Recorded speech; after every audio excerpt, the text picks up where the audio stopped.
right, here we are with Jen Wojciechowski from CAU.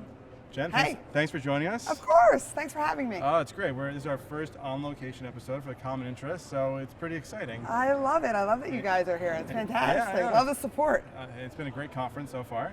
Excellent. So why don't you tell everyone what you do Okay. at CAU? All right. So I am the Vice President of Operations at CAU. I was in the claims department for a bunch of years when I first came to the company, and now I work across multiple departments, assisting with product development and program management, just generally, whatever needs to get done. Right. So yeah, like a bigwig over there. You're good. No, don't say that. Yeah. That makes me nervous. Don't say that. So you spoke at the conference, and you're going to speak again, right? I did, yeah. How do you like speaking here? I do. This is my 14th consecutive CAI law seminar. I've spoken at nearly every one. This morning at 8 a.m. Friday morning in Vegas, I did the CIRMS case law update. So CIRMS stands for Community Insurance Risk Management Specialist. So it's the insurance-focused track at the law seminar. So I did the case law update this morning. I've done that like 7 or 8 years.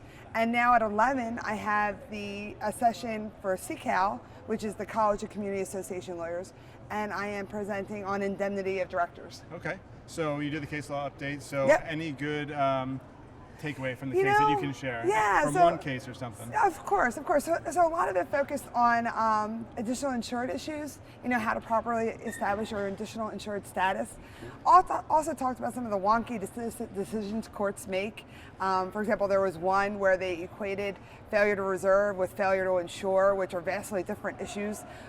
So yeah, it's always good to get together in a room with the insurance folks and kind of hash out what the courts are doing, where it's going. Right. So you've kind of seen it all. You see everything with community associations, insurance Yes. side. So what are some of the biggest challenges that you're seeing in the insurance world in 2024? Okay, so as we all know, like rate, right? Right. It's just hard to place a lot of these coverages, especially for a lot of the larger community associations. And then also, claims. We hear about nuclear verdicts, right? That's across the industry. That's just not a community association issue. But we're seeing a lot of increased jury verdicts, a lot more exposure, plaintiffs not wanting to settle. So it's difficult. It's difficult everywhere right now. Yeah, I think that we're seeing a lot more additional insured indemnification issues becoming front and center, and that some associations are having to rewrite contracts just to keep up with the times and because people are more aggressive now. Of course, and that's and I always say to the insurance agents when I speak to them is make sure the associations are contacting and communicating with counsel, because it's it's follow the bouncing ball. What do I need to do now to make sure I'm getting my additional insured status? What do I need to do now to make sure I'm protecting the association as best I can? We talk about risk avoidance and risk finance and all these concepts that the insurance agents are really entrusted with making sure these programs satisfy what the insured's needs are.